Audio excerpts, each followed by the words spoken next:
मंगळवारी स्थानिक स्वराज्य संस्थांच्या निवडणुकीबाबतच्या सुनावणीमुळे जिल्हा परिषद निवडणुका पुढे जाण्याची शक्यता. धाराशिवमधील नळदुर्ग नगरपरिषद निवडणूक प्रचार सभेमध्ये उपमुख्यमंत्री अजित पवारांचं वक्तव्य. शिंदेंच्या नाराजी नाट्याचा पुढचा अंक आज सोलापुरात दिसण्याची शक्यता. उपमुख्यमंत्री एकनाथ शिंदे आज सोलापूर दौऱ्यावर. अक्कलकोट, सांगोला, मोहोळमध्ये शिंदेंच्या आज सभा.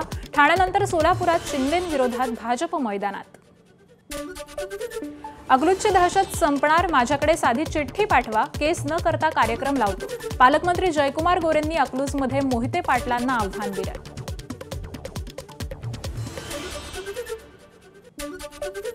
मनसे नेते अमित ठाकरे आज नवी मुंबईतील नेरूळ पोलीस स्टेशनमध्ये हजर राहणार. शिवरायांच्या पुतळ्याचं उद्घाटन केल्याप्रकरणी गुन्हा दाखल. नेरूळ पोलिसांच्या नोटिसानंतर अमित ठाकरे आज उपस्थित राहणार. बांगलादेशी आणि रोहिंग्यांच्या घुसखोरी विरोधात आज मालवणीमध्ये मोर्चा. स्थानिक नागरिक दुपारी 4 वाजता मालवणी पोलीस स्टेशनवरती मोर्चा काढणार.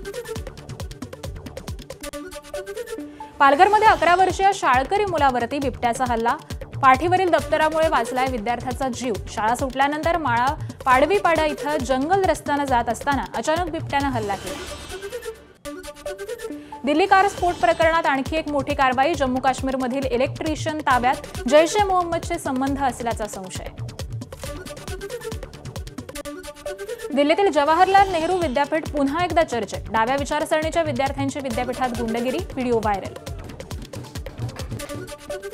राम मंदिरात 25 नोव्हेंबरला भाविकांना प्रवेश बंदी. 26 नोव्हेंबरला व्हीआयपी पासेसवरती दर्शन मिळणार नाही. 25 नोव्हेंबरला मंदिरामध्ये ध्वजारोहण सोहळा. गुवाहाटी कसोटीचा आज दुसरा दिवस. पहिल्या दिवशी दक्षिण आफ्रिकेच्या 247 रन्समध्ये 6 विकेट्स. कुलदीप यादवच्या 3 विकेट. आयफोन चोरीला गेल्यास नवा मिळणार. कंपनीकडून आयफोन युजर्ससाठी डिव्हाइस प्रोटेक्शन प्रोग्राम अपडेट. आयफोनची सुरक्षितता युजर्सला मिळणार. क्रिकेटपटू स्मृती मानधना आणि संगीतकार पलाशच्या विवाहानिमित्ताने संगीत कार्यक्रमाचं आयोजन. स्मृती आणि पलाश यांनी गाण्याचा आणि डान्सचा आनंद घेतला.